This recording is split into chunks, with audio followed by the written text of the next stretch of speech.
Good evening, everyone. We're going to call tonight's meeting to order. We are going to start with an approval of the agenda. Can I have a motion to approve tonight's agenda? Deputy Mayor and Councillor Andrews, any questions, comments? All in favor? Carried unanimously. Any disclosures of direct or indirect pecuniary interest? Seeing none. We have a recommendation that a closed meeting of council be held pursuant to Section 239-2 of the Municipal Act for the purpose of considering the following subject matters. It's the approval of the closed council minutes from the 27th and 28th of February. Can I have a motion to go into closed, please? Councillor Sherwood and Councillor McIntosh, all in favor? And carried. We will move into closed.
Okay, welcome to tonight's meeting of council. My turn to not be muted. I'm ready. Go. Okay, so for those who are able, if we could please rise for the singing of our national anthem.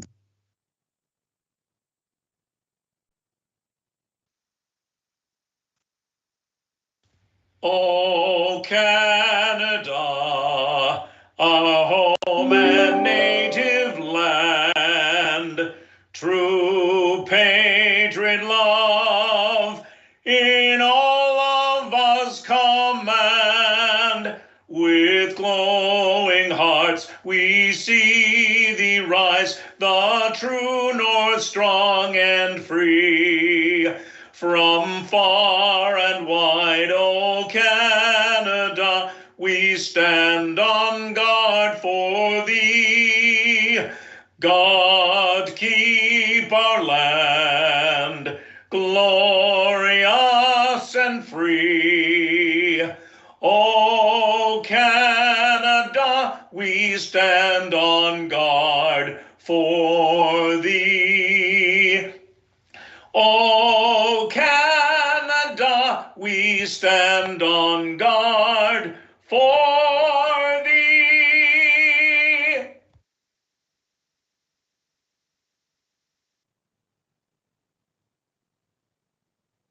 We would like to acknowledge the treaty lands and territory of the Williams Treaty Nations and the Mississaugas of the Credit First Nation. We also recognize that Dufferin County is the traditional territory of the Wendat and the Haudenosaunee and is home to many Indigenous people today. Tonight's meeting is being aired on public television and or streamed live and may be taped for later public broadcast or webcast. Your name is part of the public record and will be included in the minutes of tonight's meeting. Any member of the public connecting via telephone is reminded to press *6 to mute and unmute. Please remain muted until the chair requests comments or questions from the public. Tonight we had a closed session of council where we approved some closed council minutes. So there's a recommendation that the minutes of the 2023 February 27th and February 28th closed council minutes be approved. Can I have a motion, please? Councillor Stevens, seconded by Councillor McIntosh. All in favor? And that's carried unanimously. There is a recommendation that the minutes of the following meetings be approved. February 27th council minutes, February 28th special council meeting minutes, March 6th public meeting minutes. Can I have a motion to approve those, please? Deputy Mayor, seconded by Councillor Andrews. All in favor? And that's carried unanimously. Before we turn it over to presentations, I just wanted to welcome the newest member at our staff table, which is our interim acting CAO, Jennifer Innes. Jen, I'll turn it over to you just for a quick second.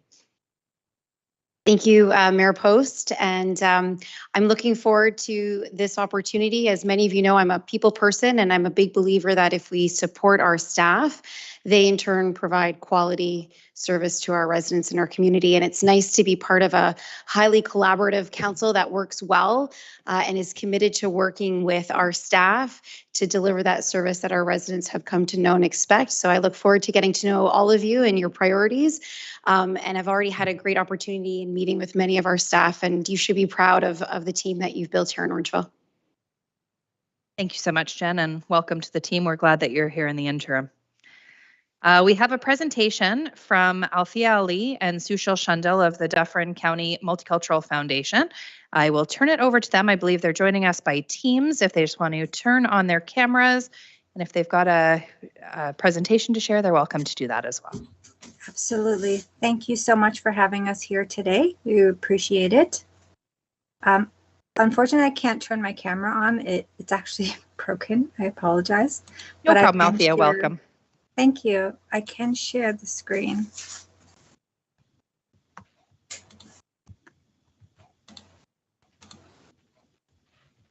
Please let me know when you're able to see it. Yeah, we can see that. Perfect. So thank you, Orangeville Council, for having us here today. We truly appreciate the opportunity to present the Multicultural Foundation to you. Myself and my committee member, Sushil, would be here to just kind of go through the presentation. And then at the end, if you have any questions, we'll be happy to answer it as best as we can for you. So In 2017, we started the multicultural event with in our schools, and it was really working with the students in the school. Sorry.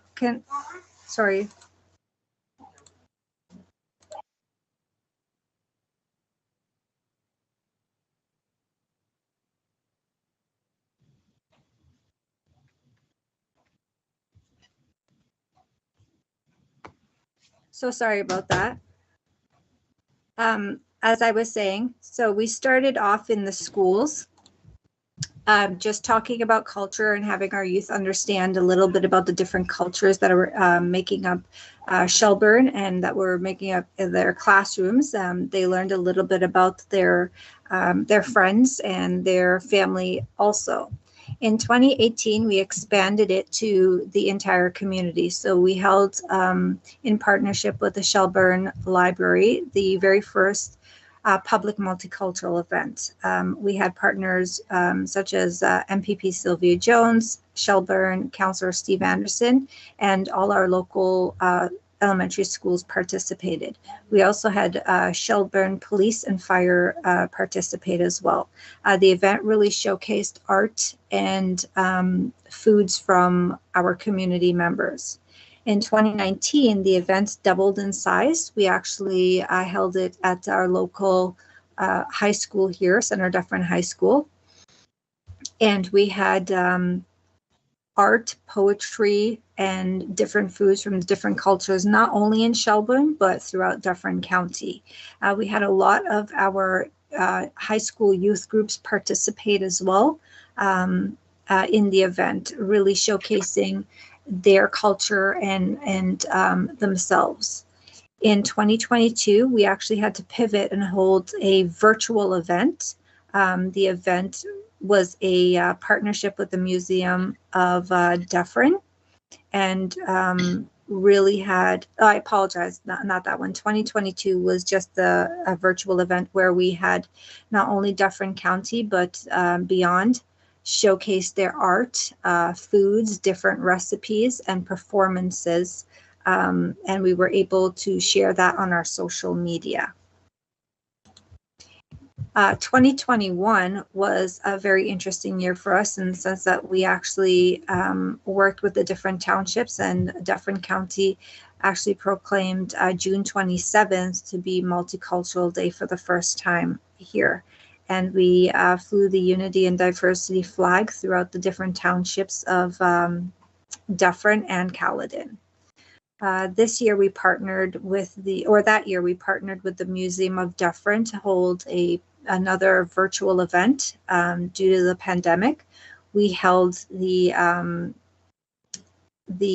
panel discussion alongside with Deputy Mayor Steve Anderson and Kyle Seaback, MP Kyle Seaback, and Warden White, and various different community members. We also held something called the Dufferin Caledon Multicultural Awards. That was held to really showcase and recognize individuals in the community who have done amazing work, is bringing the community together, and who, you know, had that vision of unity and diversity. And I'll have my partner Sushil speak about 2022. Good evening, Mayor Post, Member Council, and other representatives of the town. Thank you, Althea. I will take you through 2022. It was a very special year for us. It marked 5 years of our organization, and we became a registered non-profit organization to better serve community in promoting diversity, inclusion, and equity. The 2022 multicultural event was one of the largest events we had hosted. It showcased cultural education session, arts, craft, performance, sports, food from Dufferin County and beyond. The event artists from across Ontario, history and showcase of the Sikh and Muslim community, performance from Scottish, Irish, Caribbean, South Asian, African culture, Indigenous community, teaching of medicine wheel, education session on the game of cricket, and the exhibition of BIPOC inventors. The event was held in partnership with Museum of Dufferin, where the art and culture of the community was left on display after the short period of the event. Dufferin County Township and Caledon proclaimed June 27th Multicultural Day in Dufferin County, raising the Unity in Diversity flag. In 2022, Art and Culture Award recipient. Althea, next, please. There are many more, like we created a culture of learning. Last year, we held following a workshop and activities, recognition of various cultural and religious days throughout the year. Then we had pizza garden planting and workshop. Families, youth will have the opportunity to learn how to plant and grow a garden. At the end of the season, family harvest the crops and created cultural dishes. YouTube interviews of various volunteers, business in Dufferin County, recognition and showcasing. Youth cooking classes. Youth learned about opportunity to do basic cooking just in time for the holidays. So further with that, with the youth cooking classes, the idea was that they would learn the basics in cooking, and they were to really start preparing meals or help their family during the holidays. And we had quite a number of youths and their families submit photos to us of the dishes that they made through the holidays, and any dishes that they made in between then. And apart from that, there's a community initiative we supported. We had Sikh Heritage Month flag raising, Dufferin County Culture Resource Circle, Three Sisters Gardening Ceremony, where they learned about the teaching of the Three Sisters Garden. Our youth were able to participate in the planting of squash, peas, and corn. We celebrated Eid al-Adha and the grand opening of the Dufferin Muslim Center. Dufferin County Culture Circle Beading Workshop, Dufferin County Culture Resource Circle Memorial Walk for Residential School, honoring and remembering the children of residential school, the survivors and those who did not make the home. Then there was a Shelburne Cricket Gala, Dufferin Cricket Club, and there was a Remembrance Day ceremony. So 2023, we've started the preparations for this year's multicultural event. We've decided to expand it to two days. So it'll be starting on the 23rd, the evening of the 23rd, with the launch of the art show. And on the 24th, we'll have the performances, vendors, and different foods for the community. And we're once again partnered with the Museum of Dufferin to host the event.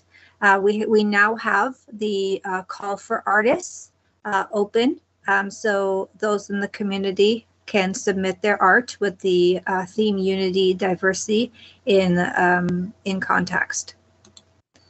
So we are actually requesting as an organization, the same as we did last year, if you would be interested in being a member of our foundation. So that means donating a donation of $300 with your logo to be placed on our website with a clickable link to your town's website. You will be a supporter of the multicultural event as well. And we're asking if our events could be shared on your social media and website, or if you have an event calendar as well. And if our logo and information can be shared on your website for the community to be aware that they do have different supports in the community. And if you can proclaim June 27th as Multicultural Day, as you did last year, and raise the Unity and Diversity flag for the month of June. We thank you so much for your time. It was truly appreciated. And if you have any questions, I'm happy to answer. Was there any questions from any members of council at this time?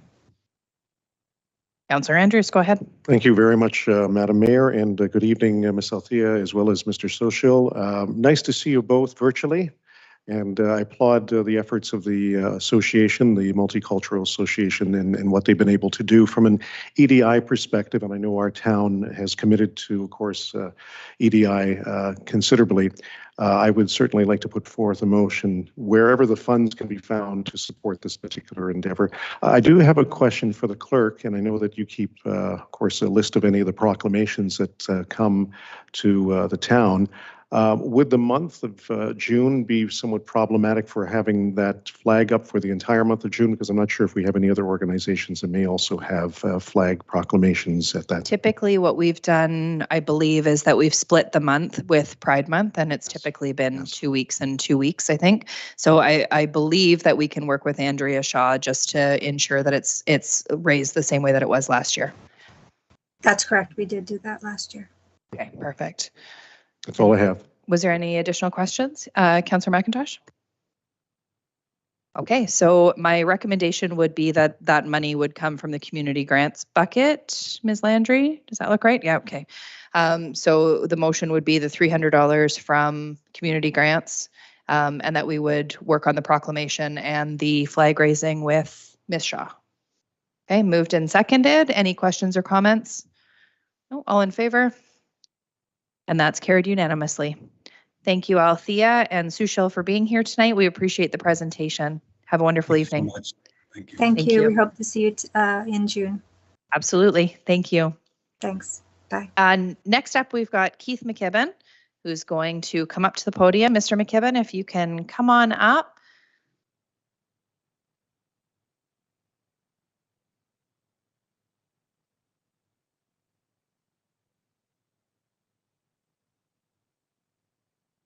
Yeah, I guess I agreed, yeah. We'll get your mic on, and if you can just state your name and address for the record, and then you can go ahead with your presentation. Keith McKibben, 433-223, fourth line, Emirates, LWOP1. Thank you. Go ahead. Thank you, Worship Council. The town has already passed the bylaw increasing the number of handicap parking spots from 1 to 2. This happened in the summer of 2021. When is the actual position postings of the signs established of the parking spaces going to take place? The bylaw officers need to survey the town, the businesses and the apartments areas to locate where handicap parking is required. The map, they should establish parking spots with the correct signage.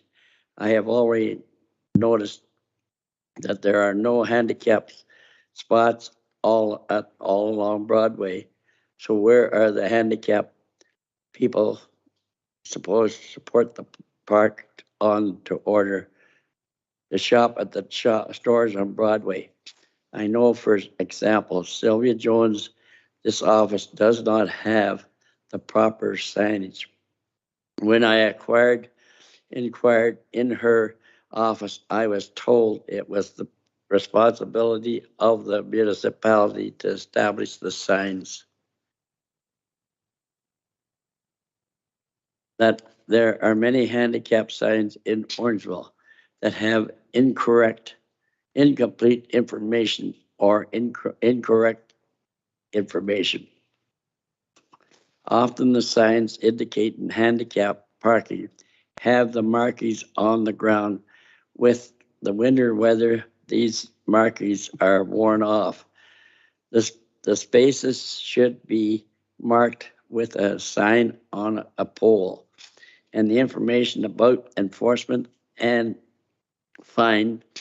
I have noticed that there are new signs in the parking space across from the town hall.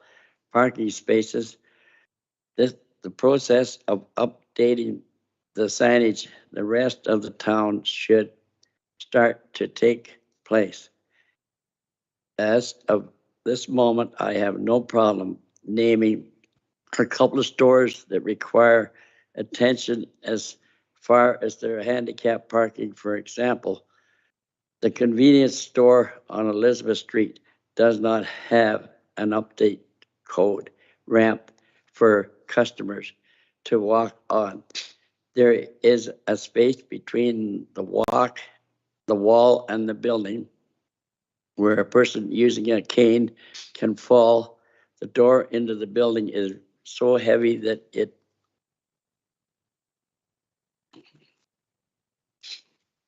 sorry, that is difficult to open. There is no automatic button. Another location is 15 Elizabeth Street, has sign markings worn off to the pavement. The door to the building does have handicap button, but it does not work consistently. Complaints to the owners have gone unattended. At Hackham Optical, there is a handicap parking spot, but if you try to enter the door, you will find that it is locked. You must enter the building through the main door. When I commented to the employees, they told me, but the door is always locked unless the optometrist working in this building. I am not sure how much contact curious the Orangeville Provincial Police have, but in the town of Orangeville, I understand they may consider monitoring violations of handicap parking low on their priority list. There remains many times when violators occur, for example, the TD Bank in the mall. Often the people that is another that should be monitored. It can be monitored by bylaw officers during the day.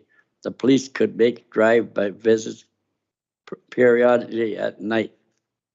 Much of what I have talked about is handicap parking. I find it also difficult to deal with areas of garbage to be located around town. I have added pictures that show bins, garbage that have not been enclosed. Some of the bylaw officers could be used to check on these so that we don't have wild animals such as coyotes, rats drawn to the garbage. In one of the pictures that I've given you, we'll see garbage and other debris piled on top of what used to be the handicap parking spot. I don't know who decided it was acceptable to do this, but now this means that the parking spot has been moved farther south away from the entrance to the pain clinic by Angel's Diner.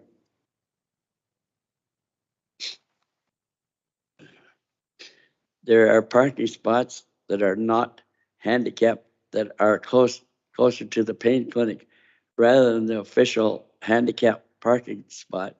Why should this spot be farther away from where the people are going into the building?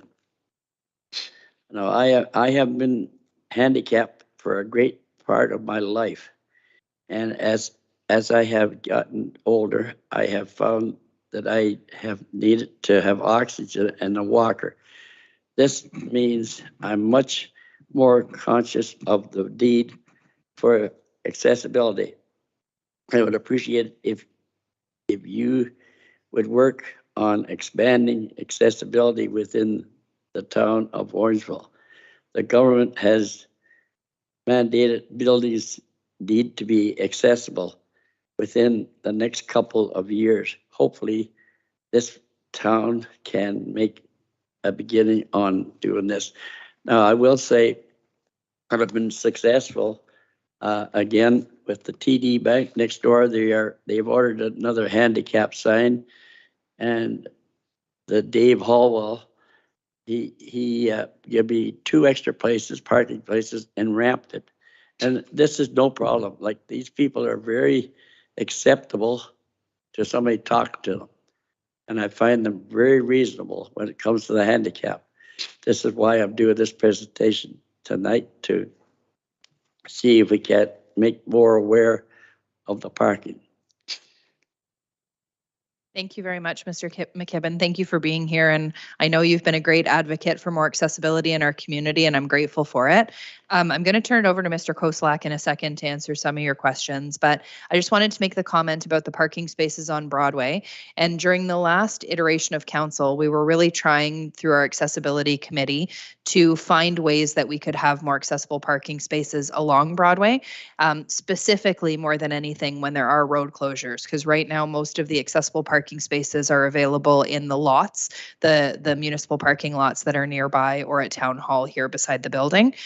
And when the roads become closed, what we were finding is that we were losing all of our accessible parking spaces at that point. So Mr. Stevens, Councillor Stevens is taking over the accessibility committee, and I'm sure that the committee will continue to work on accessible parking and in Broadway and the downtown core. Mr. Koslak, I'll turn it over to you for comment first. Appreciate that. Thank you. Thank you, Mayor Post. Just with a little bit of clarification, I guess there was a comment about a new bylaw being changed from space requirements from 1 to 2, and I don't believe that was ever done.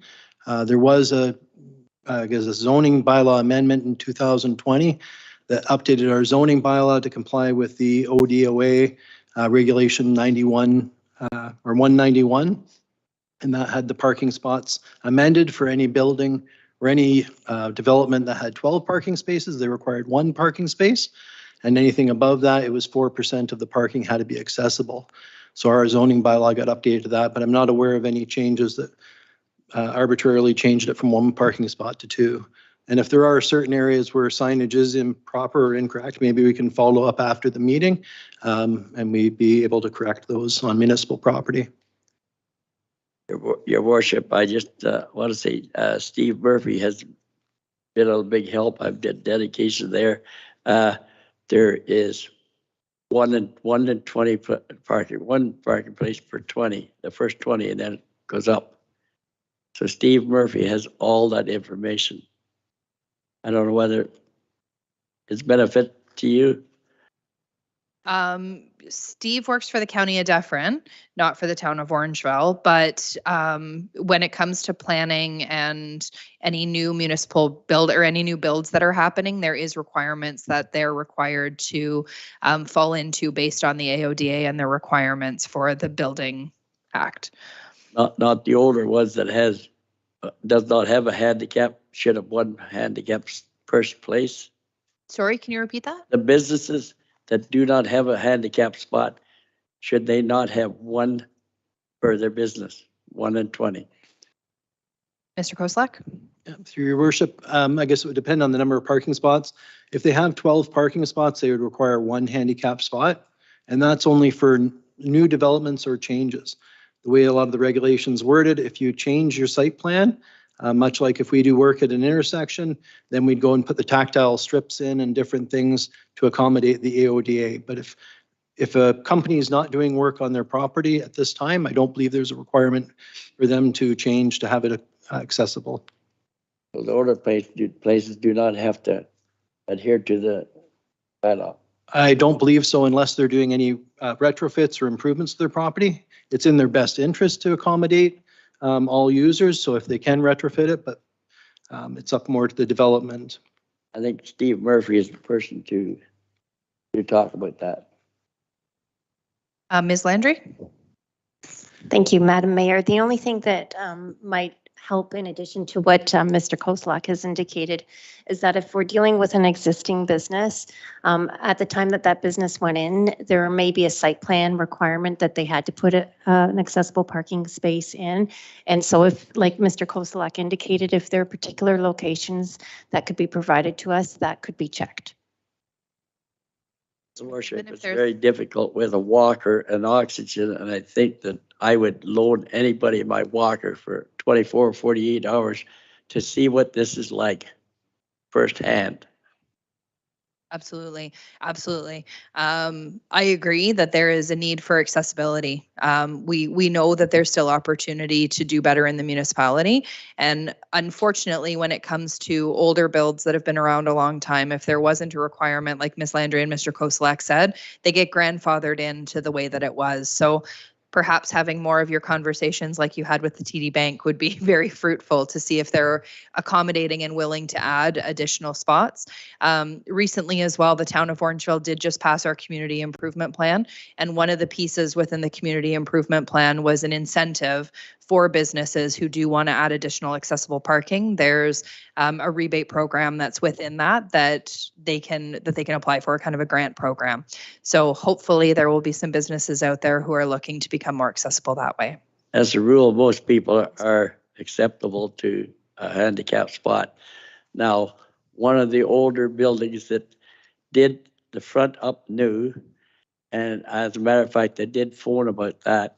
There was a 17-inch drop. Now, I phoned and they did do it. They did bring it up to the 7 inches, which after I spoken to, but 2 more wheelbarrows full of asphalt would have ramped it, and I did not say anything about that.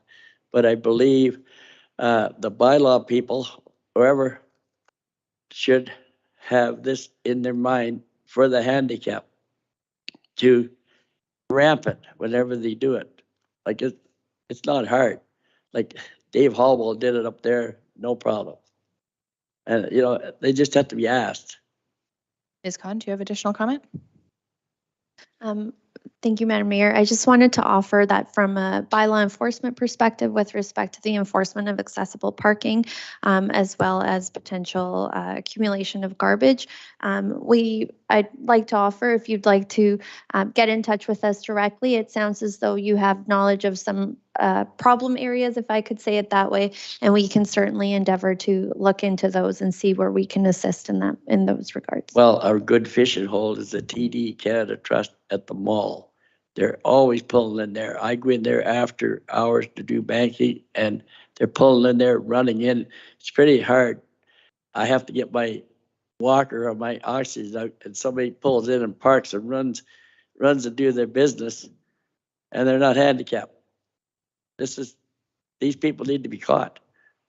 And I believe the new sign that I see you have now across the town hall, as I start with the city of Brampton, it has it on. You have it now, the new one, of who to contact.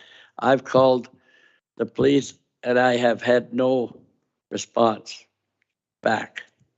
And that is not good, but now I see and I believe that all those new signs, as a matter of fact, I believe in the copy here, you'll see all the old handicap signs that are derelict and need to have the little new sign incorporated. People don't know who to phone for enforcement, but this way they will. It needs to be there. Thank you, Mr. McKibben. Was there additional questions from members of council? Councillor Sherwood and then Councillor McIntosh. Through you, Your Worship, I was just going to ask Ms. Constance. Mr. McKinnon had officially mentioned a specific restaurant business that potentially has a garbage bin parked in the handicap, that perhaps bylaw could check into that one. I believe you mentioned the Angels Diner area, Mr. McKinnon. Is that one official one where you think? What was that? I was asking if staff could send bylaw to check out if the garbage bin is actually placed on top of the handicap spot at Angel's Diner. Yes. Is that correct? Yes. Okay. I will leave you a copy here. You can actually leave that with the clerk, but I was just asking if the clerk could maybe have bylaw check into that one, since you have officially mentioned that one. That's an awful sight. I go there every Friday, and that is just disgraceful. Ms. Khan? Fallen down. And other places that are derelict, as a matter of fact, Swiss Chalet and Harvey's, it was derelict, so they've tore it all down, so there is none there now. And this is putting the garbage bins all out in the open. And all these coyotes and that, you're attracting them to town, and they're getting people's pets. So it's not good for the residents. Ms. Khan? Through you, Madam Mayor. Yes, absolutely. I've certainly been making notes of all of the different locations. I will be following up with staff in that regard. And then Mr. McKibben, if it's all right with you, we'll follow up with you as well and then see what next steps we can take. That's no Thank you very much. I appreciate that. Councillor McIntosh, go ahead. Thank you, Worship. To Mr. Koshalak, did I hear that the new signs have a phone number on them for calling bylaw? Through your worship, I wasn't aware they did have a phone number on it for bylaw, and I'll have to confirm that. Okay, if I could make a suggestion, instead of changing all the signs to put a number on there, maybe we could do a sticker or some type with the bylaw phone number, and we could just stick it right to the sign. That way somebody could phone bylaw department to complain about somebody in a handicap. Mr. Koslak? Through your worship, quite often for speed signs, we'll put a sign underneath saying begins. That way we could do something similar with the phone number and even the penalty for the offense, so we can include that on the signs. Wonderful. Was there additional questions, comments? Your worship, I just meant to mention that little new sign that can be bolted on with the one hole on the bottom of the handicap sign and a new one put there. And that should be. You can't expect people to look after the handicap, do whatever they want to run in and do their banking and get going. It's not important to them. Yeah, definitely. And it sounds like Mr. Koslak's going to look into that and he'll No, report back. I won't argue anymore, but I've asked what to have done. What's that, sorry? To put the new signs on the bottom of the old handicap ones. Yeah, Mr. Koslak's going to have, go ahead. Through your worship, we will only be able to do work on public property. We won't be able to go on private property to do any amendments to the signing on private property, but we'll look at the ones that are on town land first. Thank you. What is private property? Is that the parking lots? Owned by a business. So a parking lot like Angel's Diner, for example, we can't enforce or put that on there. Sylvia Jones says that it's you people that's in charge of hers. And that's another one that is not property signed. Matter of fact, I had one of your bylaw people there. There was a handicap there and a parking area between. There's one there. And a car pulled in to park because the handicap sign is right there. I had one of your bylaw officers up there, and that's never changed. Mr. Koslak? Through your worship, we'll have to look into it. I don't know if it's on her property itself or if it's on the road on Broadway out front, but we can follow up and take a look at it. Okay. Thank you very much for being here today, Mr. McKibben. We appreciate your time. Thank you very much. We'll follow up and the clerk's team will follow up. If you just want to leave that copy? If you can leave it with Madam Clerk, that would be great. Yeah, there's a pictures there in the back. Thank you.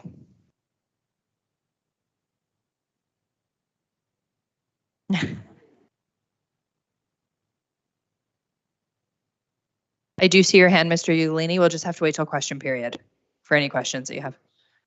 It'll still have to wait till question period because that was a registered delegation.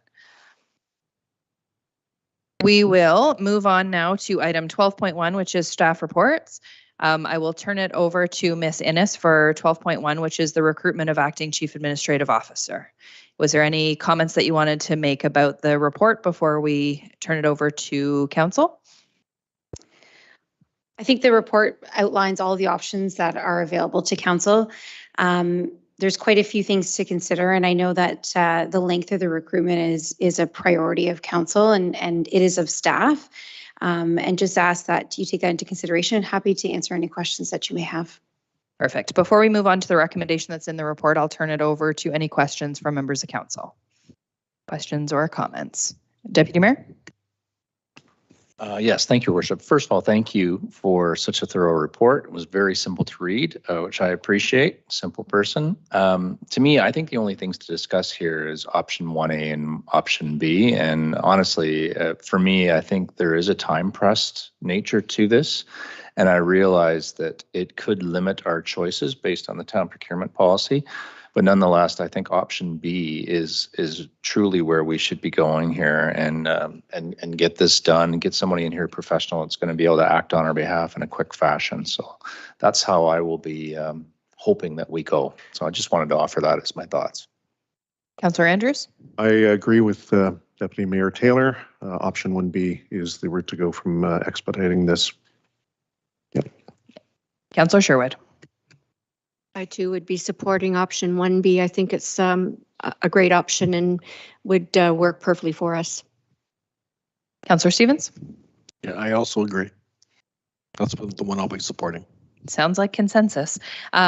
What I do need, though, before I go to the recommendation, is that one of the recommendations in the report is that we appoint a CAO hiring subcommittee comprised of myself and 2 councillors. So I do need some suggestions on who those 2 councillors would be. Deputy Mayor and then Councillor Andrews. I'd like to nominate Councillor Andrews for one of the positions, please.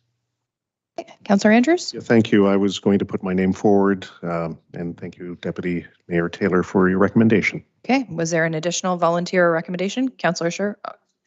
Okay, now I need a second member. Was there anybody else who wanted to put their hand up to be part of that committee or who wanted to recommend somebody else? Councillor Sherwood? Yes, I was just wondering if Deputy Mayor Taylor would be interested in that position. Since you are in kind of a senior type of role, I think maybe you would be a good candidate. Deputy Mayor? Thank you very much, Councillor Sherwood. Unfortunately, I just think based on a personal situation, I'm going to have to turn that down and not participate. I appreciate the offer, though. Thank you. Councillor Andrews? I would like to recommend Councillor Sherwood. Councillor Sherwood? Yes, I would accept that if anyone else, unless anyone else is interested in that. No? Then I will accept that. Thank you. Okay, then I'm going to proceed with the recommendation that's in the report. I'll read it out. That report CAO-2023-005 recruitment of acting chief administrative officer be received, and that council directs staff to retain an executive search firm to assist with the recruitment of the acting CAO position using option 1B, a request for quotation of services for the hiring of executive firm, and that council appoint a CAO hiring subcommittee comprised of the mayor and the 2 councillors being Councillor Andrews and Councillor Sherwood to assist with the acting CAO recruitment process, including working with the executive search firm to develop a job posting, determine interview questions, and shortlist candidates for interviewing by council. Can I have a motion, please? Councillor Andrews, seconded by Deputy Mayor. Was there any final questions or comments? Seeing none, I'll call the vote. All in favor? And that's carried unanimously. Item 12.2 is a commemoration donation, frame jerseys for the arena, CAO 2023-003. Was there someone who wanted to speak to this before I go to the recommendation? I thought I saw maybe Ms. Savage's name in there to speak to it.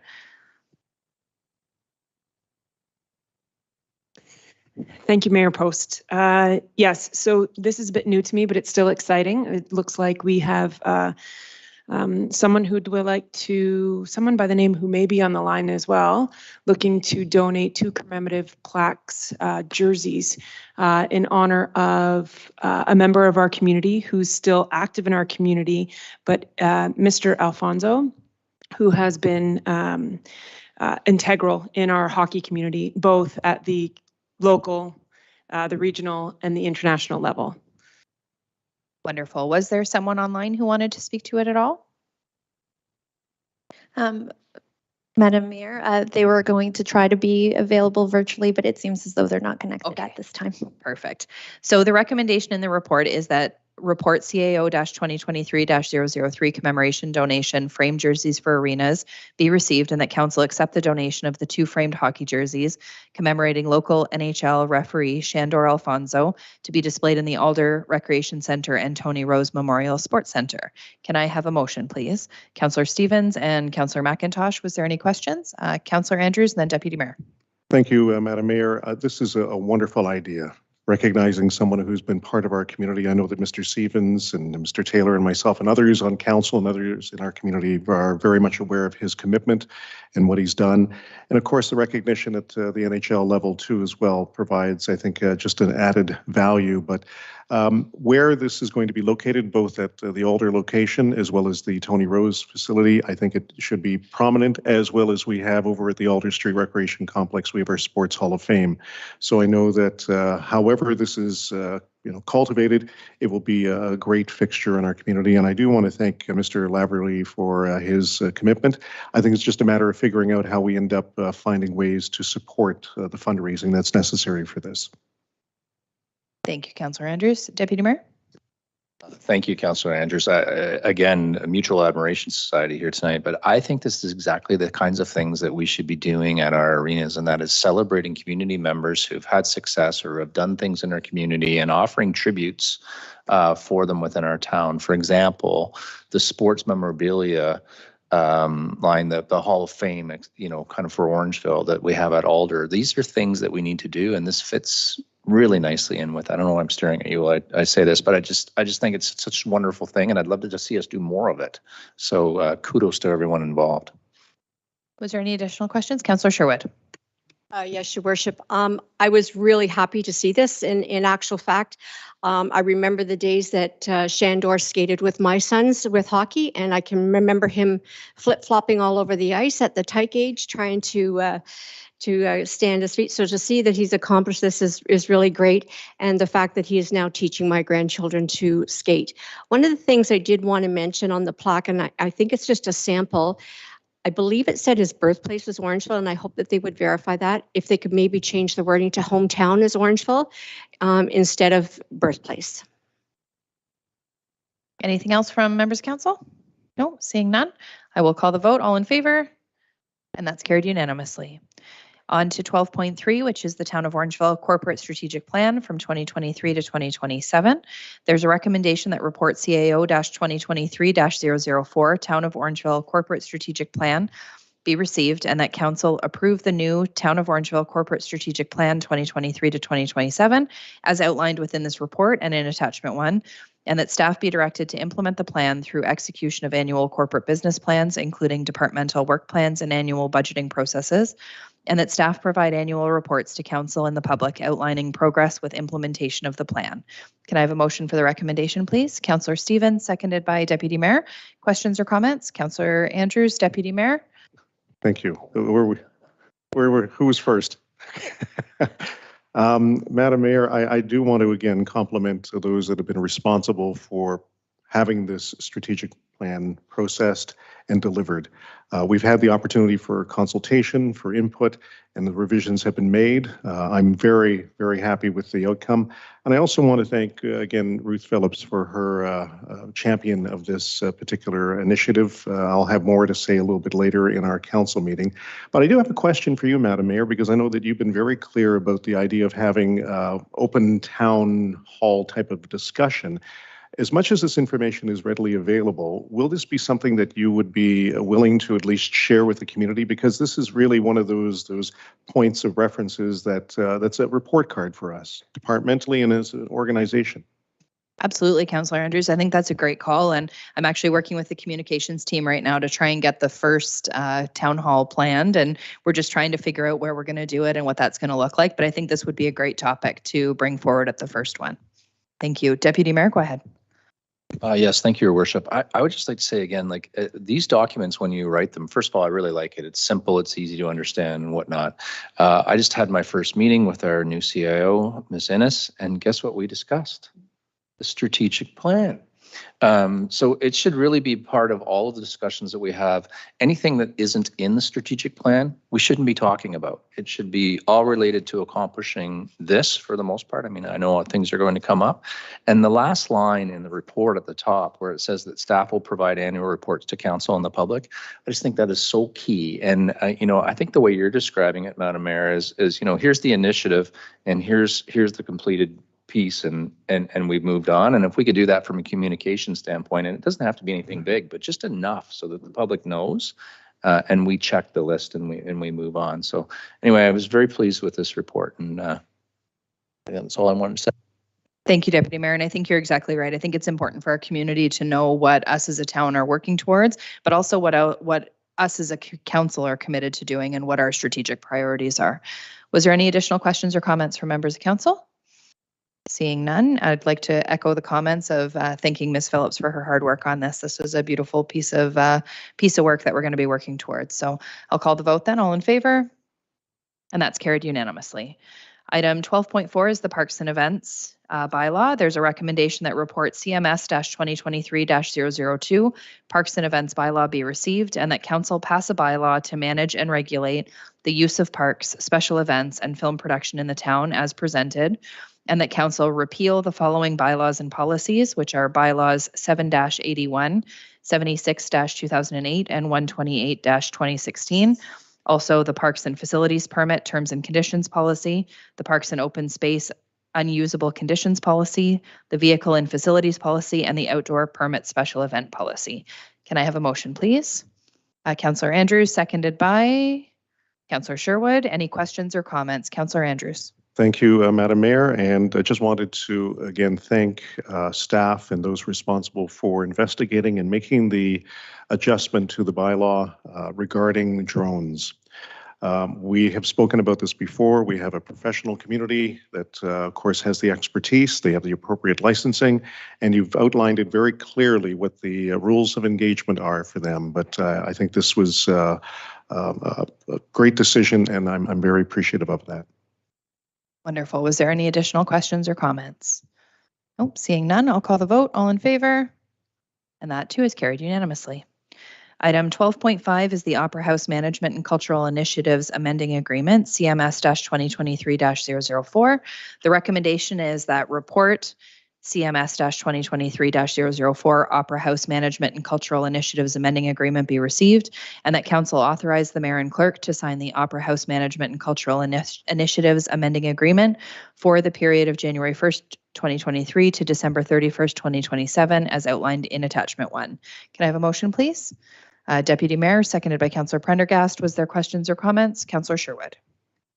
Yes, Your Worship. I just wanted to clarify that originally when this came to council, we were looking at it being reviewed after December 31st, 2024. So I want to clarify that there won't need to be an update in 2024. This now takes us exclusively right to 2027. That is correct. The reason for this change was as a result of our discussion about community from the community events bucket or the community grants bucket. That's why we changed it. So this will stay through now until 2027. Guaranteed the 50,000 for them Correct. for the 5 years. Thank you very much. Was there any additional questions, Deputy Mayor? Yes, thank you, Your Worship. To me, I guess I just want to point out one thing, and it's on the report here, and it starts, it should be noted that the annual funding contribution to Theatre of Orangeville has remained static for some time, but the town's in-kind contributions have not. And that's true, like just for inflation and whatnot, that is absolutely true. I don't argue the point at all. This relationship is not about who does what for who. In my position, without Theatre Orangeville, the town suffers greatly. There'll be a massive hole that's there. And we should all recognize that Theatre Orangeville actually gives contributions to the town. They do so in terms of their labor, their presence in our facilities, and then, through economic spin back to the community as well. So I don't want to challenge how it's written. I just want to say that we need them just as much as they need us. So we should be careful how we word these statements and say it's not like we're doing them a favor. They're also doing us a favor. And I just think it's important people know that. It's definitely a mutually beneficial agreement. And you're right, we would be at a different position if it weren't for Theatre Orangeville taking care of that space for us. Was there any additional questions or comments? I will call the vote then. All in favor? And that's carried unanimously. We've got Council Tasks Report. The recommendation is that report CPS-2023-18 Council Tasks be received. Can I have a motion, please? Councillor Stevens, seconded by Deputy Mayor. Questions or comments on this one? Seeing none. Oh, Deputy Mayor, go ahead. Somebody has to say, we didn't do this initially. As a team, we didn't have this document in place, and I just think again, it's our report card to the town. It doesn't say whether it was an A or a B, but look at the sheer amount of things that we as a team with staff accomplished together, and I think that is what we're all judged on. And I love seeing the list, and then you go back and you think, oh, I remember that, and then look at the difference that we did. And we need to continue to do this exercise. So you always wonder, hey, I'm putting this together. Is someone actually reading it? Well, yeah, absolutely. This is super important, and I'm glad that we continue to do this. So just wanted to make that. Any additional? Councillor Sherwood. Yes, Your Worship. I echo what you're saying, Deputy Mayor. I I went through this with a fine tooth comb, and I actually had an opportunity to follow up with staff to question certain things and the progress. And I really appreciate that. And it makes it a lot easier for us to communicate that to the residents when they ask, hey, what's happening with XXXO? So thank you very much for this. Anything else from anybody? No, I'll call the vote then. All in favor? And that's carried unanimously. 12.7, there's a recommendation that CPS-2023-19 Provincial Transit Gas Tax Funding Agreement be received, and that Council pass a bylaw authorizing the Mayor and Clerk to sign a letter of agreement with the Ministry of Transportation for 2022-2023 funding. Can I have a motion, please? Councillor Andrews, seconded by Councillor Prendergast. Questions or comments?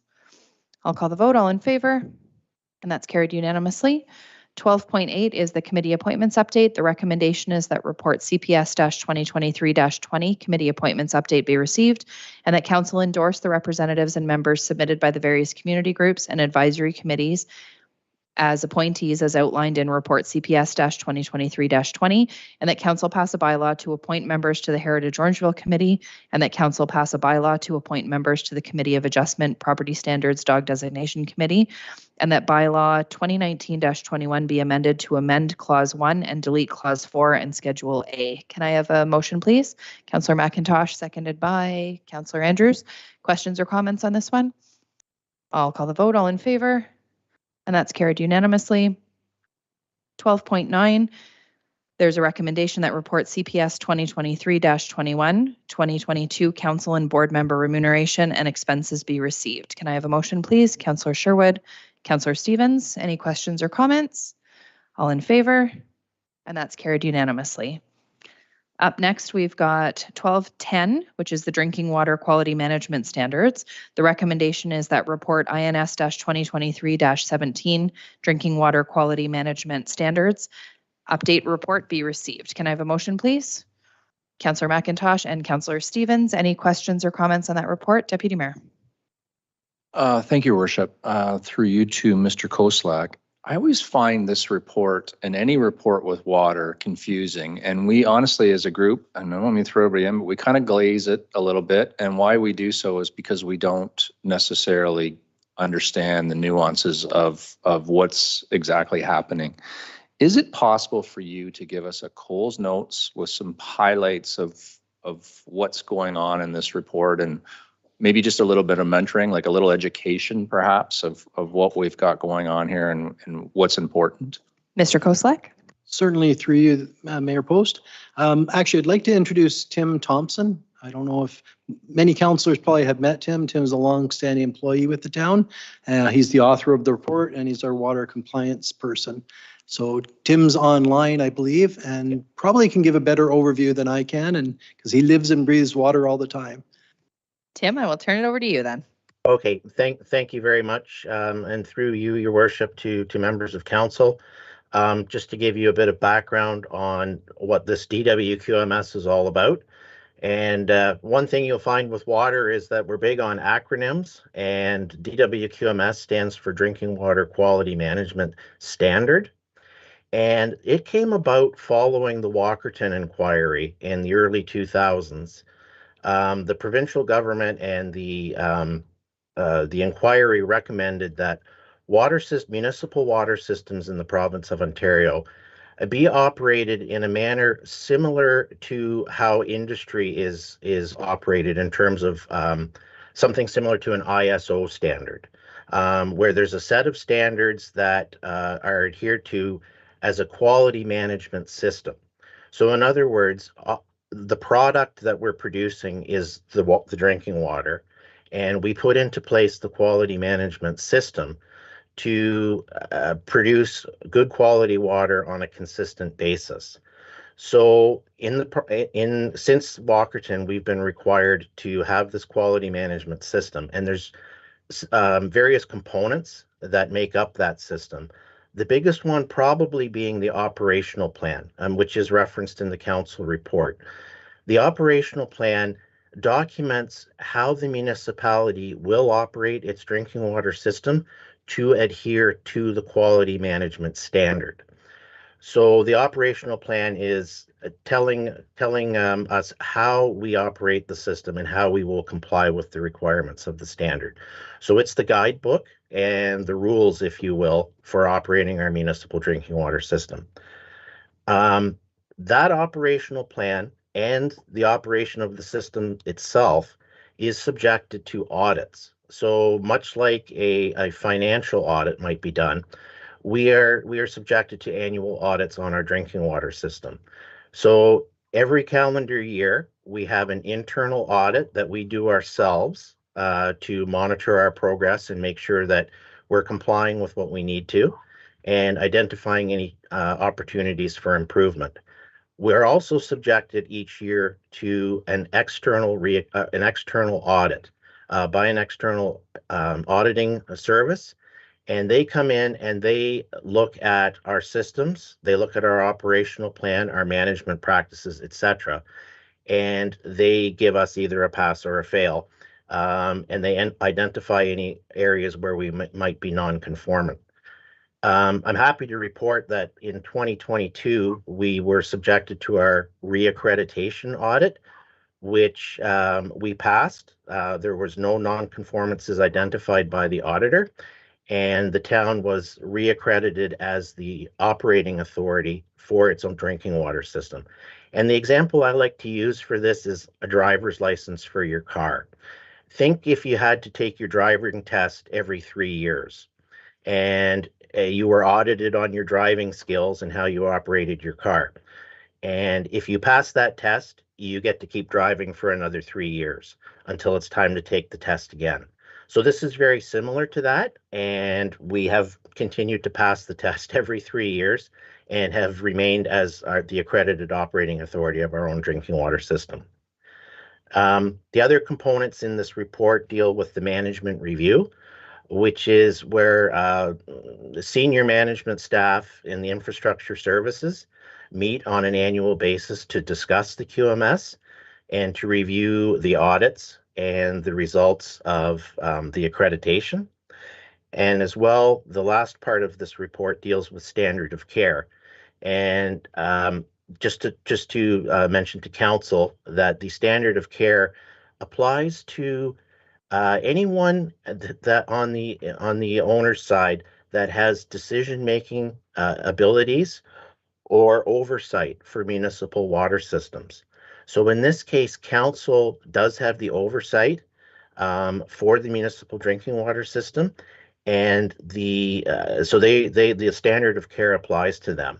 Now, the standard of care says that councillors do not have to be experts in the field, but they should be able to educate themselves to make educated decisions with regards to the water system. So Walkerton Clean Water Centre does offer training for municipal councillors, and I would strongly suggest that those who have not taken it before, those perhaps who are new to council, may want to take that training. I believe it's 3 hours, and it can be done online or in person. So that's kind of an overview of the components of that report. I hope it was helpful. It was, Mr. Thompson. Thank you very much. And don't go too far because we'll probably need you for the second report too. Okay. Councillor Andrews, go ahead. Thank you very much, Your Worship. And I consider Mr. Thompson our Aquaman. So I can see a new movie. But with the most respect of your expertise, Mr. Thompson, thank you very much for the standard of care observation as well. Some of us on the previous council actually did take that training in person before COVID, and I found it to be truly rewarding. It was really an eye-opener. And for those of us who had friends that were connected to the Walkerton tragedy, not themselves truly affected, but residents of the community, it was something for all of us to take note of. Would you also suggest, an opportunity for a refresher? Because again, that training took place in 2019, if I'm not mistaken. It's going back, we're talking 4 years ago. So it probably wouldn't be too harmful for us to take that 3-hour online training session again. Through your worship, I would agree. There's no limit to the amount of times you can take it, and I would certainly recommend that a refresher would be most beneficial. Great. Well, thank you very much. Perhaps we can ask the clerk's team or for Mr. Koslak to send the information to council. Mr. Koslek? Through your worship, as Tim mentioned, it's a 3-hour course that can be done on your own time online if we go that route. They do an in-class one also, but the nice thing with the online one, you do it at your own pace. You could watch it multiple times, and we can arrange to sign up all members of council if you're interested. Okay. Thank you, Mr. Koslek. Councillor Sherwood? Yes, through you, your worship, to Mr. Thompson.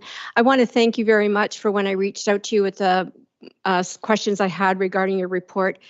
You're very, very knowledgeable. One of the things I would just mention that I was questioning some of the report findings on some contamination issues that were in, within the allowable range, but still something to worry about. One of the things you responded back to me was that the fact that we could think about some kind of treatment systems like with activated carbon filterization. And you mentioned that Mono is undertaking this pilot project. I would assume you mean they're undertaking this pilot project with the wells that we are looking after for them.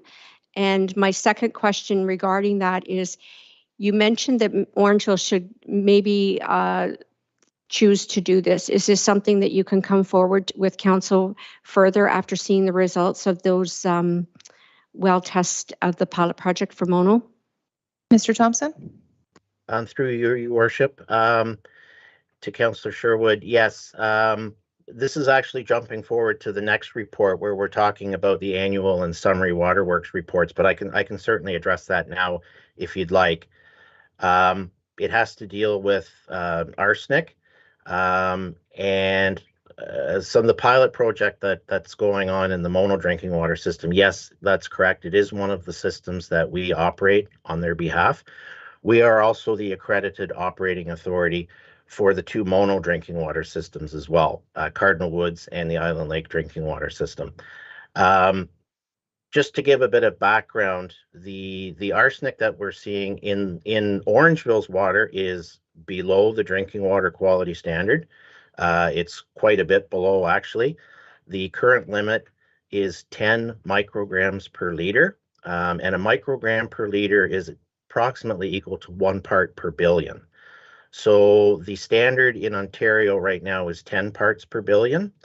That also matches with the US EPA standard, the World Health Organization, as well as Health Canada. All of those organizations have a standard of 10 micrograms per liter for arsenic.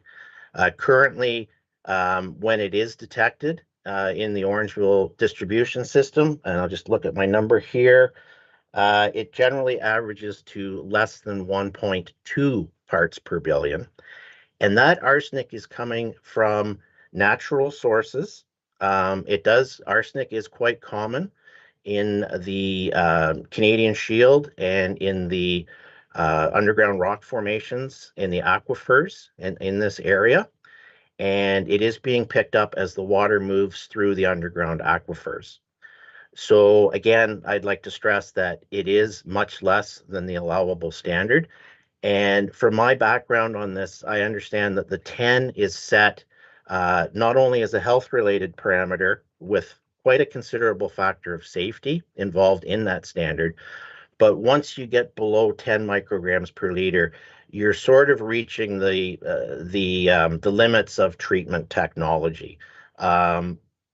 Your return on investment, so to speak, when you start treating water when it's less than 10, you may get it from 8 down to 4 or something like that, but it is treatable and it can be done. And as I mentioned, there is a pilot project going on in our neighboring municipality. Thank you very much. So we will call the vote on the first report first. Was there any other questions on that one? Okay, all in favor? Carried unanimously. 12.11 is the recommendation is that report INS-2023-18, the 2022 annual and summary water works reports be received, and that the 2022 summary report for the Orangeville drinking water system be received, and that a copy of the 2022 summary report for the Orangeville drinking water system be forwarded to Credit Valley Conservation. Deputy Mayor Taylor and seconded by Councillor Andrews. Was there additional questions, or can I turn it over to Mr. Thompson first to give us the closed note versions? Okay, over to you, Mr. Thompson. Thank you, Your Worship. Yes, this report deals with the annual report and the summary report. And I'll start with the annual report. That is, in a nutshell, it's a summation of water quality testing results and treatment for the Orangeville drinking water system. So all of the testing, all of the regulatory testing that's done each calendar year is summarized in this report.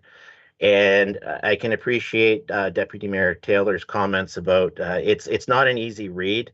It's not the most exciting thing to look at. It's lots of numbers and charts, but it is something that we have to produce on an annual basis.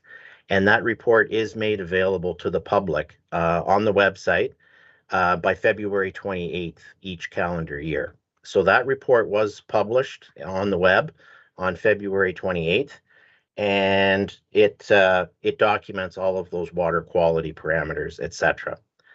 The second part is what's called the summary report.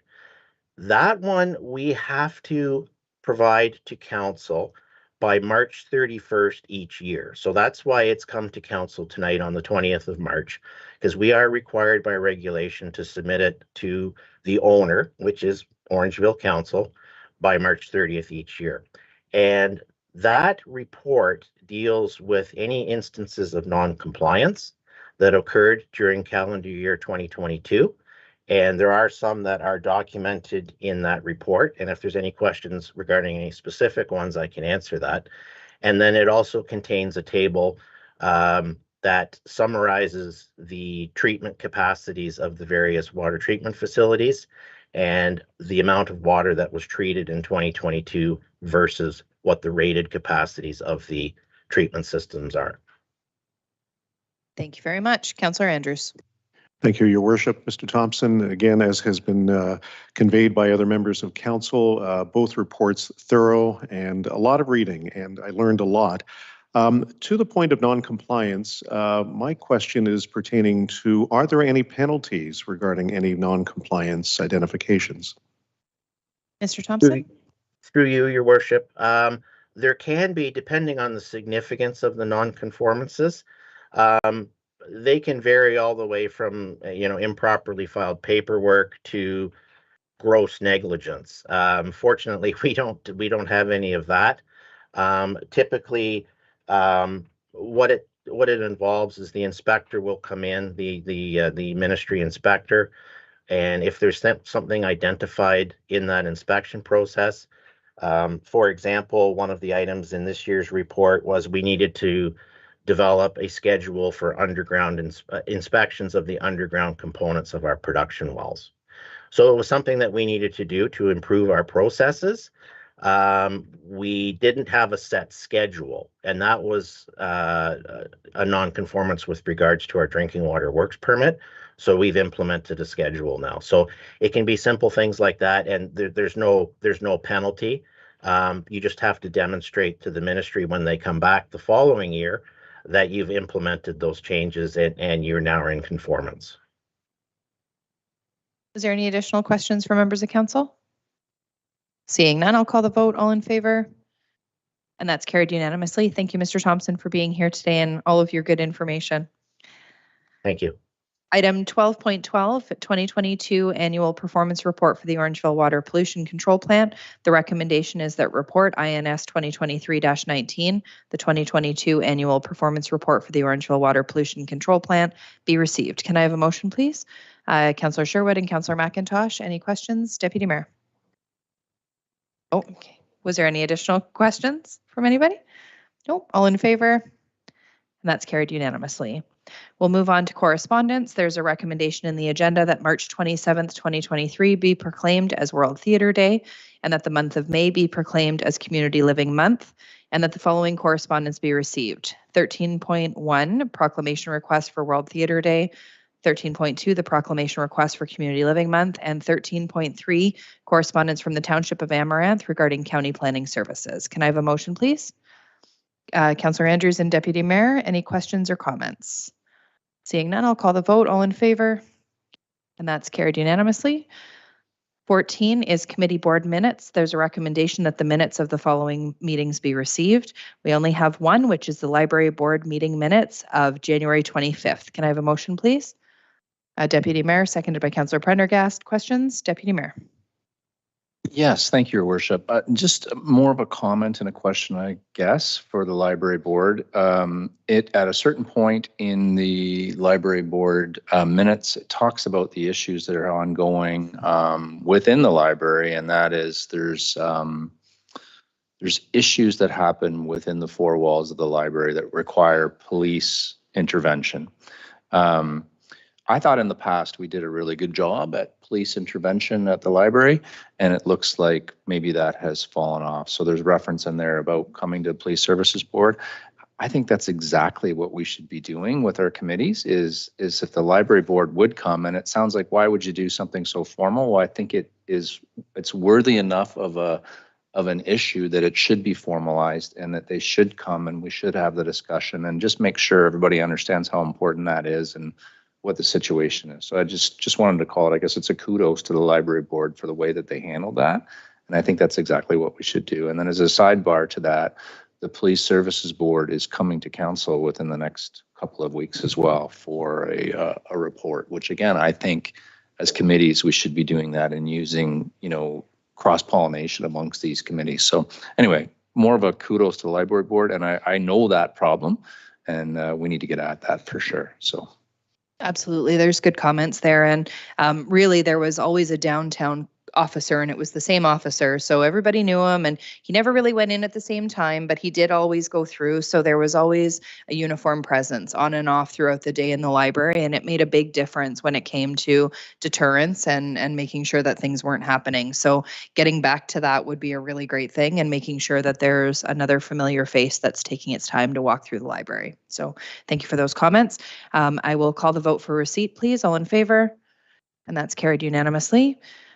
There are no notices of motion prior to meeting. Are there any at the meeting tonight? Seeing none. Any items of new business? Councillor Andrews. Thank you very much, Madam Mayor. And I didn't want to put one individual on the spot, but I'm going to do that anyway for the sake of a compliment. With this being our last meeting before one of our staff is retiring at the end of the month, I thought it was important to say a few words of thanks. This is regarding our manager of economic development, Ruth Phillips. She began her journey with the town in 2003, starting the small business enterprise as a go-to destination for small business. She became manager of economic development in 2013, where she's played a pivotal role in making Orangeville's business landscape what it is today. I was truly fortunate to connect with Ruth in the late 2005, early 2006 in my role with Humber College, and subsequently I've had the pleasure of working with her not only with the ED office, but also in my capacity as the former chair of, currently still chair, I guess, of BDAC, but also with my former connection as chair with the Dufferin Board of Trade. Ruth has worked on countless community projects such as our varied land acquisitions, tourism strategies, which have made Orangeville a destination of choice, strategic plans, cultural plans, and as was highlighted tonight, of course, at our council meeting, the town's new ambitious 2023 strategic plan. There's so much more I could share about Ruth's tremendous contributions to the town, but I'd just like to say thank you, Ruth, on behalf of Mayor Post, Deputy Mayor Taylor, and the rest of Orangeville Council. Thank you, Ruth, and a happy retirement. Thank you very much, Councillor Andrews. Unfortunately, Ruth is not online anymore, so I'm sure she will hear it later, but watch the YouTube video, okay? That's right. Thank you, Your Worship. I just wanted to mention we did go through the correspondence quickly, and one of the proclamation requests came from Theodore Orangeville asking for everybody to recognize March 27th as worldwide celebration to endorse World Theatre Day. And to help celebrate that, I would like to encourage fellow councillors as well as citizens to take advantage of seeing our production that's on currently called The Bluff, and it's on until April 2nd. I haven't seen it yet, but it is on my list to do, and I encourage everyone to do that, particularly in celebration of World Theatre Day. Thank you very much, Councillor Sherwood. I have one item of new business as well, which is that tomorrow is World Down Syndrome Day. So I encourage everyone to wear their crazy socks tomorrow in honor of World Down Syndrome Day. Was there any other items of new business? Deputy Mayor. If I could, I would just like to guffaw a little bit and pick up on what you had said. So I don't know if everybody realizes when we do get these productions, sometimes we get somebody that has a lot of skills and history in the theater and entertaining. And this Mary Pitt, who's going to be in this show, has been in a ton of movies. And Vin Diesel, Seth Rogen, and Sarah Silverman are people that she's worked with. So like, this is not a Mickey Mouse production we've got going on here. Anyway, just wanted to pick up on what you were saying and say Mary Pitt's someone that people should see. Any other items of new business, councillors? Councillor Stevens. Thank you, Your Worship. I see some of the orange bags have been taken off our no parking signs. I had 2 people come to my house today. I live in one of those streets that are hot zone, so to speak, and the orange bags are off. So can you just update if there's going to still be discussion on some streets? Mr. Koslak? Yeah, through your worship to Councillor. Yes, we're bringing a report back. We're looking at April 3rd, but it'll probably be April 17th. We're trying to finalize it with the changes, and we'll bring a report back at that time with some recommended changes, including your street, just with a refined parking structure for the bylaw. And we're also looking at the cul-de-sacs, the ones that have parking spots on them, if there are some options. So we can allow some winter parking maybe on those ones that do have physical parking spots in the center of the cul-de-sac. So we're looking at that also. It'll be a separate report done later in the summertime. Thank you, Mr. Koslak. Any additional items? Councillor Sherwood. Yes, Your Worship, through you to Mr. Koslak. Sorry, I was just digesting that as it was all happening because I did have an inquiry as well with, the unrevealed signs, and they did produce a petition that I suggested they provide to the Public Works email. I believe you should have that for Jackson Court. Okay, so that will be on one of the ones that will be addressed in the April or the June meeting. A report, sorry. Mr. Koslak? Yeah, through your worship, we'll have that as part of the April discussion, and part of their delegation, they asked to be informed when it's coming to council. So once we finalize the date, which we're going to be pretty firm on the April 17th, but once that's been confirmed and we have it in the agenda, we'll let them know. And if they want to come for a delegation at that time, they'll be fully aware. Thank you very much. Deputy Mayor. I'm wondering, through you, Your Worship, to Mr. Koslak, given the event that we had with snow, is there like a little post-mortem or a small update that we could get on that from your perspective? And maybe I'll just give you my perspective as well. I thought it was excellent, and the roads were clear like right away, even though, I mean, that was cement that came down and landed on our properties. I know the sidewalks took a long time, but my understanding is they took a long time because special equipment was required because of the density of the snow. And the only other kind of, I guess, question I had is why do we allow the snow? And I imagine it's because there's nowhere to go, but the roads get quite narrow, as we go along, and some of them are 4 or 5 feet into the roadway. Why do we allow that, and what can be done in the future? So just a bunch of generalities there, but anyway, kudos to you and your department overall for that. I appreciate all the work your team did. Mr. Koslak. Through your worship, that's one of the things. It was a huge snow event. It was very heavy snow. I know our operators felt bad when they're plowing the driveway and putting snow into people's driveways. And that's one of the reasons they do stay a little bit back. I guess partly we can't see where the curb is, so you don't want to damage the curb by hitting it with the plows. But also the snow has to go somewhere. And if we push it right to the curb, it's all going to go into people's driveways. So that's why they tend to stay a little bit further out, just so we're not filling everybody's driveways in. And even with the sidewalk plow, just with that heavy snow being so heavy, there were some areas we couldn't get through with our sidewalk plows. Part of the issue too, people clean their driveway if they use a blade. We found some areas people had pushed their snow into the sidewalks, or people blow their driveway, blow it onto the sidewalk. And just with that extra snow, we just couldn't get the plows through some areas. So that's why they go through with a blower. It's about 1.5 feet wider than the sidewalk, and it cleans up some of the area to get the snow away. So that way, actually the following Friday, we had a snow event. That way there's somewhere for the sidewalk plow to be able to push the material. So it worked out fairly well. When we were doing the snow removal in some of the areas, we do that just to improve the sight lines for people coming out of their driveways or at intersections, but also make sure the catch basins are open. It gives accessibility to the fire hydrants if we even need to get at them. I think we were doing pretty good on that. We had equal complaints, people complaining that we shouldn't be removing snow, Mother Nature will melt it for us, and other ones go faster removing it. So it's a big program trying to do all that, but I think it worked out very, very well. Thank you, Mr. Koslak. Any additional items of new business? Seeing none, we will move on to public question period. If there are any members, we'll start on the phone. If there are any members connecting online, if you're on the telephone, you're just reminded to press *6 to mute and unmute. Jerry, was there anybody on the line? No? Okay. Was there anybody in the gallery who wished to speak at question period? Mr. Ugolini, you can come on up, turn on the mic, make sure you give your name and address, and then you can go ahead. Rick Ugolini, 19 Cedar Drive, Orangeville. Thank you. Go ahead. I'd like to thank you for having the door unlocked tonight. We do understand there was an issue last week. I did speak to town staff about it, and they were very apologetic at the error that occurred last meeting. I apologize. Thank you. And I'd like to speak on behalf of Mr. McGibbon here. I don't know the man, and I just met him tonight, and he is right about some of these accessibility signs in town. There is a phone number on there. As a matter of fact, I'm parked under one right now, and I do have my placard down. And there is a phone number there, but it's a dead phone number. Now, I've been told by bylaw that the only way to get a hold of them on the weekend or in the evening is by email. And I don't understand that at all. Why? I will turn that question maybe to Ms. Khan, if you can address that one.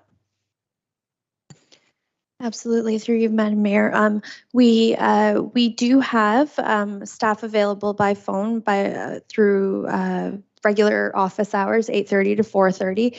However, in an effort to offer after-hours services, we do request that members of the public either send an email to bylaw@orangeville.ca or through C-Click Fix. That is really the quickest way for our officers to get that information and be able to look into items in the absence of having actual administrative staff in the office, and to be able to do that after hours or on the weekends. And sorry, if I could add just one more thing.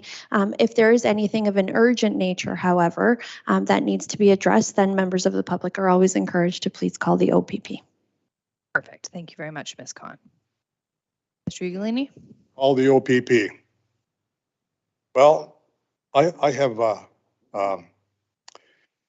was at Tim Hortons one day, and somebody parked in accessibility, didn't have a placard, and the OPP was 20 feet away.